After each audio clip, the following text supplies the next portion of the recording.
Okay, well, could you start off and introduce yourself to our site listeners? Yeah, sure.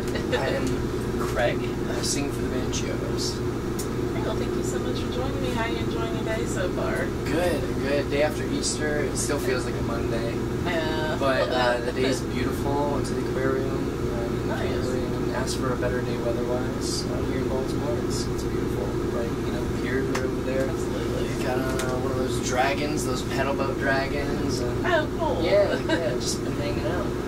Nice. So, to start things off, can we chat a little bit about Devil? The album just dropped. I mean, the feedback's been incredible so far. Yeah. How do you feel about that? It's been excellent. It's really reaffirming, to what it is that we chose to do, and that was making a record together. When you make a big decision, like getting back together after putting out a record for the first time in 7 years, right? There's a little bit of anxiety that comes with it. I'm not going to say nervous, because it isn't exactly nerves. It's anxious. You're excited, but also you feel vulnerable because you put a lot of, I really put a lot of myself onto this record. And, it's kind of just like you open up your chest and you spread your arms and you just hope that people get it and don't start throwing stuff at you, Right. So the fact that people are accepting of it is really, really, really great and really reaffirming to what it is that we did. So, when you do put so much of yourself out there lyrically, is that ever hard for you to share so much about yourself? It's hard all the time, but I think anything that's difficult is, anything worth doing, right, is going to be difficult, and it's going to be hard. The rewards come back tenfold. It's just initially that you feel a little bit of vulnerability in that moment. But, it's already, been a really, really cathartic experience for me, very, very therapeutic, because I've been able to get out there and share these intimate details of my life with people, and they make me feel not so alone, because they say that they've went through it too. So it's pretty good. The record hasn't even been out a month yet, right? Right. A couple weeks, 2 weeks, 2.5 weeks, and already the feedback's been amazing. Absolutely. So I was going to ask, is there anything, getting back in the studio, the guys and recording this, with the band, is there anything you were surprised to learn about yourself in the whole process? Man, I always learn things about myself. It's always a little bit of a surprise. The way we see ourselves in the mirror is not the way that the outside world sees us. Yeah. And that's, this, we kind of mold our vision of ourselves, and anytime I stumble on something new about myself, I'm a little bit surprised because I thought I had myself figured out, but we're always evolving, right, as humans. But I feel like on this record, I really, more than anything, I think it surprised me that that I stand behind it as much as I do. Sometimes when you make art or you make songs, music, whatever, it's an in-the-moment thing, and then you step back and you gain perspective and you're like, I would have done this different, I would have done that different. None of that this time. So, if anything, I'm surprised at how confident I do feel after the record is finished and now even out. Absolutely. So, I'm curious, I loved watching the videos. I had an enjoyable experience just having that visual element to go with everything. I think you guys did a phenomenal job with that. What led to that idea to put all that together? Well, it's pretty much what started it was the album that I released before, the one outside of Chiodos, a band called Drugs, and we did that. We did visual interpretation for everything, but I don't know, it's going to be hard to release a record without doing that, because the name of the game is content with the internet, and the more content, the better. I feel like a lot of bands do it, though, they kind of forget that music video side, and they kind of push it to the side, and hope that the song will stand on it. So, and it can, but I think it absolutely can, but if there's another, above all, I'm an artist. I'm an artist. That's why, I worked hard to sing because I love doing it, but I love it because it's an art. I'm an artist. If there's any opportunity for me to be artistic in any way, I will take it. And I would much rather give more art than just throw an album cover on YouTube, which is the #1 place for people to go find music. If we're going to release it on YouTube, why wouldn't we go above and beyond and do more art and have fun with it? And so our friend Kyle Thrash, actually he's out on tour with us right now, took charge. We told him what we wanted, stock footage and kind of like what angle to go at with each video. We sent it back and forth until we were happy, and there was some back and forth, you know, because once again, artists. Yeah. And eventually we had vignettes for all of these. Now we release another music, like we're releasing real music videos soon. Oh, okay. These were just musical vignettes to go along with the song release. That way when you go back, you don't just have an album cover to look at. You've seen the album cover by that point. You have musical, you know, accompaniment. You have a visual interpretation as well. So just a little more art, you know. But we'll be releasing a video for Old Fish Lips is Dead now in the next like 2 weeks. So nice. yeah, so we'll definitely be looking forward to that. Yeah, it's gonna be awesome. So there will be like 2 music videos for a lot of these songs. Nice. So I'm always fascinated by an artist and a songwriter's ability to be able to tell a whole story and like evoke an emotion in a listener. I mean, really, you have about 3 to 4 minutes, you know, on average, to get this, you know, done. And it's fascinating to me that they can craft all that. What does that mean to you? How do you incorporate that into your songwriting process? I just try my best to bleed onto paper. I mean, the most profound things are said quickly, right? Yeah. Like it's usually a sentence that just comes up and it feels like someone smacked you in the face, or you know what I mean? And that's what I try and do. And the best way to do that for me is to find a way to open up. And it's difficult, you know. You can't, like, some places you have your guard up and you can't completely open up. Yeah. Some surroundings and things like that. And I've really had to work on that with myself, and in those moments I just try and go right from, you know, brain to pen, just kind of bleed out of the paper, and I usually don't even know what it's about, because anytime I know what I'm writing about, it's harder for me to write about it. Yeah. It's almost like I have to, you know, just out of body, just, what am I thinking? I don't know what that means. Okay, accept that, and then move on. And then, you know, 2 days later, you'll look back, read it, and say, oh my gosh, I know exactly what I was talking about. Right. I can't believe I channeled into that. And that's the best songs I've written. They were quick. They were... I know a song will connect with people if I write it fast, and I write it completely honestly without any sort of attempt. If I just really channel it and be completely honest. And, you know, sometimes it doesn't resonate the way I want it to, but it does connect either way. Either way, they don't forget those songs, if that makes any sense. No, it does. They may not be their favorite ones, but they do connect. Does it ever surprise you which songs fans will gravitate towards? Always. I never know. It's the same reason I don't touch merchandise. Like the merch designs go around. Derek, the drummer, does it because what I like isn't what everyone else likes. You know, what I like is usually the stuff that sells the least because I like plain. Right? People like really busy shirts. That's what we sell, and it's just like it doesn't really make sense to me. So what I try and do is, you know, just with art, it's hard because if I think about that during the artistic process, during the creation of it, yeah, it's contrived. I'm basically I could see a pop artist hidden within a rock band at that point, right? I could see getting very wrapped up on that side. Yeah, almost it's right. Yeah, but the same way with walks of life, right? Like to fit in, to do anything, at some point you have to stand and say, "I'm an individual. This is who I am. Love me or hate me." Right. And you find the confidence the more you get accepted. That's kind of like what releasing an album is like, kind of like writing it and all that. Yeah, no, it definitely makes a lot of sense. Yeah. So, can you take me inside the recording process a little bit? Maybe 1 or 2 tracks in particular, and tell me what the mindset was like for those. For the actual recording, the actual recording is pretty tedious. It's it isn't creative until it hits you. Like this time around in Devil, Brad and I were in the studio for almost every single person's recording. Right, so Brad and I would be in there for everyone recording. I'd try and give some space, but you don't want to give too much space, right? Because you champion these songs, you have a direct vision.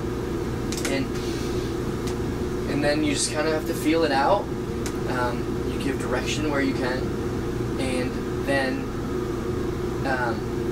we go on and we lay down like the vocal tracks that we have. But throughout that, you hear things. Every time you hear the song played back, you hear something, right? I mean, I hear it, I see it.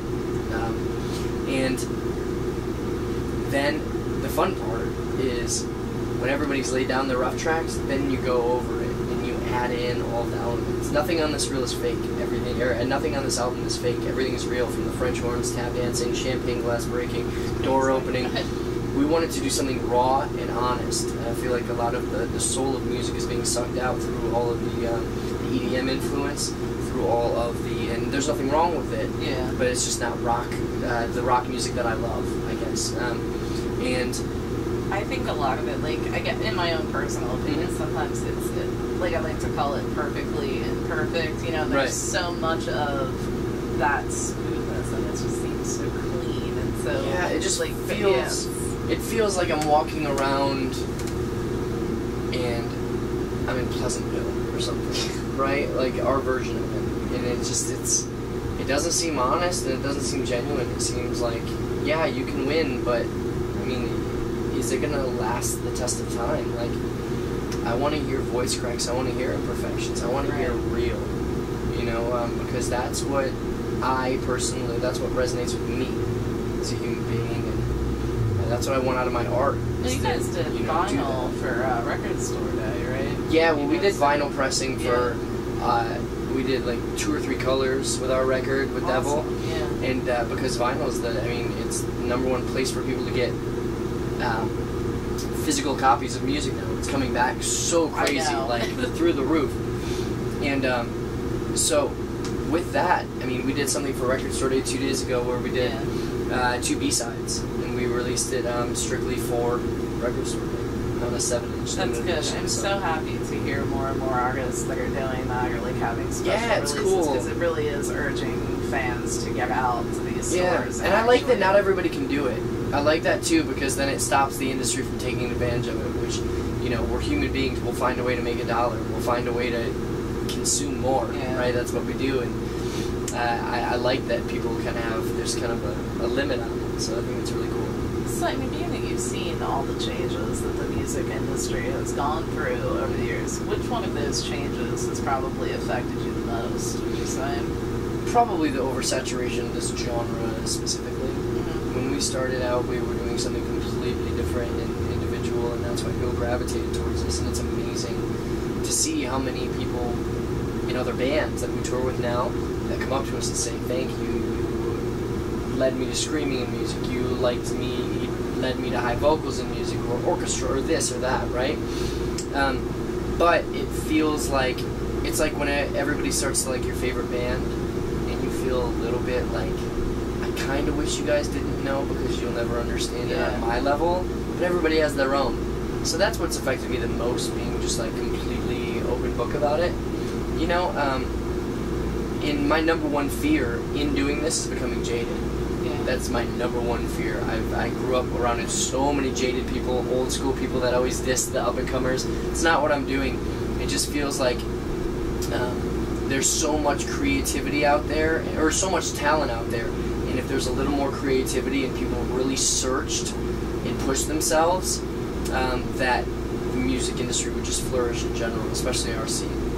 Absolutely, I do feel like there is a lot of that copycat syndrome that happens. I understand it, right? And it's just really frustrating, because I feel like sometimes it strips away my identity when I see people like carbon copy what I've done and just do a watered down version of it. And that's okay. I accept that. And like I said, I do not want to ever be jaded, and I don't want to put anybody down. You know, and I love we're all products of our influence. I was influenced by people, and that's why I'm here. But I just want people to do something that they can be proud of forever. You know, that's for the sake of music. So is there ever pressure on you with the whole genre thing? I hate genres and how an artist has to feel boxed into one particular thing or another, because I think that you've definitely done some experimental stuff with your career that has, you know, definitely taken a bit of a chance, and it seems to have definitely worked out for you guys. Is there any, like, pressure over there, like, even coming from the fan side of things? Yeah, online. Yeah. But that's mostly from, like, hardcore kids. Yeah. Like, my favorite thing about Chiodos is that we've always been different. Like, from All's Well That Ends Well. Like, go way back, go Chiodos Brothers. All of our songs were different. We prided ourselves on that. All's Well That Ends Well, we have really heavy stuff, and we have really poppy stuff. Yeah. Bone Palace, we have piano ballads. I mean, like 80s style piano ballads, you know? And we have really heavy technical music. That's what I mean. You guys have never really been afraid to kind of push the envelope. Exactly. It's great. Because and I think that it forms our identity better than just doing the same thing. I think that that's when the identity becomes skewed. But the only time you feel pressure is when you see the comments online, things like that. Like, the hardcore kids always want heavier, and you can never make them happy. I know, because I am a hardcore kid. Like, it'll never be heavy enough. It'll never be, and when it's too heavy, I wanted it a little bit, I wanted it catchier, or I wanted it, you know, I wanted to see the musicians evolve, things like that. So every once in a while you get that from, like, hardcore kids online, but a lot of the time they just like typing out their opinion because they want to feel like they matter. You know, they want to feel like they supported this band, this is what they loved about it, and this is what you were in their head. You know, they had 3 or 4 songs, didn't have the whole discography, 3 or 4 songs, and that's what you were. And that's okay. You know, I'm not mad at them. It's just, that's the only thing that ever really pushes me one way or another, and I don't let it affect my art. Yeah. Because at the end of the day, I have to completely strip down and get rid of everything, you know, that my subconscious throws at me in that way. You know, you're not doing enough of this, you're not doing enough of that. I have to get rid of it and say, I'm a fan of music first and foremost. I just want to make music that I want to hear, and music that I want to hear is what I make, right? So I can't allow anything else to get in that, because it'll mess with that. Absolutely. So for you personally, do you have a pivotal music moment that occurred in your life that made you decide that you had to pursue it for a career? I never really made the decision. It just kind of happened, right? Like, it just, I'm sure there was one point in my youth where I probably could have went the other way and I didn't, but I mean, started Chiodos. Matt and I started it as an acoustic thing, like 15, 16 years old. So, I'm 29 now. You know, it's always kind of been, music's always been the front runner of my life. So, I mean, how happy are you with what the band has accomplished up until this point? Like, what does the future hold in store? You know, I'm really happy because I'm just proud of the people that we are and what it is that we've made. I mean, coming back and having a successful first week like we did after not releasing music together for so long is pretty overwhelming and pretty crazy. So I'm really proud of it. And, you know, I know we've been inconsistent. You know, we've been inconsistent in our careers, and that just due to growing pains. You know, we just didn't know how to deal with what we were handling. And, you know, now we are just looking to move forward. I think we're just going to take it a step at a time and enjoy what's in front of us. I'm past the point where I want to be in the biggest band in the world. That'd be cool, but that's not really what my aim is anymore. Yeah. You know, my aim is to make a positive impact and be a positive influence in these kids' lives, to share my experiences with what it is I'm going through, and to hopefully impact them. That's where I'm at right now. Mm-hmm. That wasn't where I was at when I started making this record. I wanted to make an amazing record, but art changes, and your goal for art always changes. And I don't know what's next. All I know is that I'm out here trying to reconnect with all the people that have supported me from the beginning. And once I get that connection back and I feel confident in it, we'll take our next step forward, and hopefully I'll do it with the support of everybody that's led me here. Absolutely. Well, I want to thank you so much for taking a few minutes to speak with me. I appreciate it. Is there any comments you'd like to share with fans or say? Just thank you. Thank you for caring. Thank you for the support. Support music, whether it's mine or anyone else's. You know, buying a record, buying a t-shirt, buying a concert ticket goes a long way, a lot further than I think most realizing. I'm not looking for money in my pocket. I'm looking to continue to play music for a living. That's all. I don't want mansions or cars. I just want to make art. And thank you for allowing me to do that up until now, and I hope that you're going to continue on with it. Great. Thank you so much. Of course. Appreciate it. Of course.